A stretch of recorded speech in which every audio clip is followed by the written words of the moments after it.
Hello everyone, good morning সকলকে। এই ভিডিওটা অনেক দিন থেকে গ্যালারিতে পড়েছিল, ভাবলাম আজ তোমাদের সঙ্গে শেয়ার করেই ফেলি। দিনটা ছিল আমার সাধের অনুষ্ঠানের ঠিক পরের দিন। আর এত বড় ব্যাগ দেখে ভাবছো তো এখান থেকে এত সকাল সকাল আমি কি বের করব। তো চলো ব্যাগ খুলে এক এক করে তোমাদের সমস্ত কিছু দেখানো শুরু করি। এই যে ব্যাগ খুলে সবার প্রথমে দেখতে পাচ্ছ একটা ড্রেস বের করলাম। এটা হচ্ছে আমার লাড্ডু সোনার, ওর মামি ওর জন্য পাঠিয়ে। আর ঠিক তার সাথে দেখতে পেলে একটা সাদা কাপড় আমি বের করেছি, ওটা আমার প্রয়োজন ছিল, আমি মাকে বলেছিলাম তাই মা পাঠিয়েছে। আর ব্যাগ খুলে তো আমি আরোই বেশি অবাক, কারণ যত কম বলেছে দিতে মা ঠিক তার উল্টোটা করেছে। মায়েরা বোধহয় এইরকমই হয়। যদি এটাও সম্ভব হতো তাহলে গোটা বাজারটা তুলেই ব্যাগের মধ্যে পুরে মেয়ের বাড়িতে পাঠিয়ে। কেন বললাম জানো? যত বেশি আমি বারণ করেছি বা বলেছি অল্প অল্প দিও, মা ঠিক তার উল্টোটা করেছে। তার আদরের মেয়ের জন্য পাঠিয়েছে জোড়া নারকেল, বাড়ির টাটকা পাট শাক, যেহেতু আমি পাট শাক খেতে ভালোবাসি। তার সাথে দিয়েছে 2 প্যাকেট 16 আনা।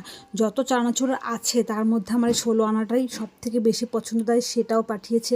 তার সাথে পাঠিয়েছে গন্ধরাজ লেবু, আরও পাঠিয়েছে বাড়ির গাছের মানকচু। এর আগের একটা ভিডিওতে তোমরা দেখেছো যে আমি মানকচুর বাটা করেছি, আর সেই খাবারের ভিডিওটাও আমি তোমাদের সঙ্গে শেয়ার করেছি। সেটা হচ্ছে এই মান। তার সঙ্গে আরও দিয়েছে কচুরলতি, দিয়েছে ভুট্টা। এখানেই কি শেষ মনে করেছো?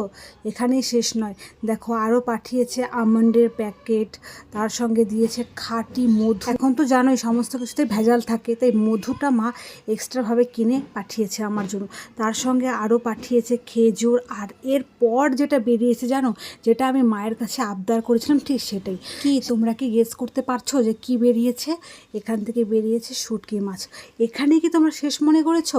এই দেখো আরও একটা ব্যাগ রয়েছে, বাবা বলছে। সেই ব্যাগটাও খুলে দেখি আরও 2 প্যাকেট 16 আনা, একটা চানাচুরের প্যাকেট, একটা মিক্সড আছে। এখানেই কি শেষ মনে করেছো? এই যে কোলবালিশ দুটো দেখতে পাচ্ছ, এটা আমাদের 2 বোনের জন্য মা নিজে হাতে বানিয়ে বাবার হাতে পাঠিয়ে দিয়েছে। কেমন হয়েছে জানিও তো।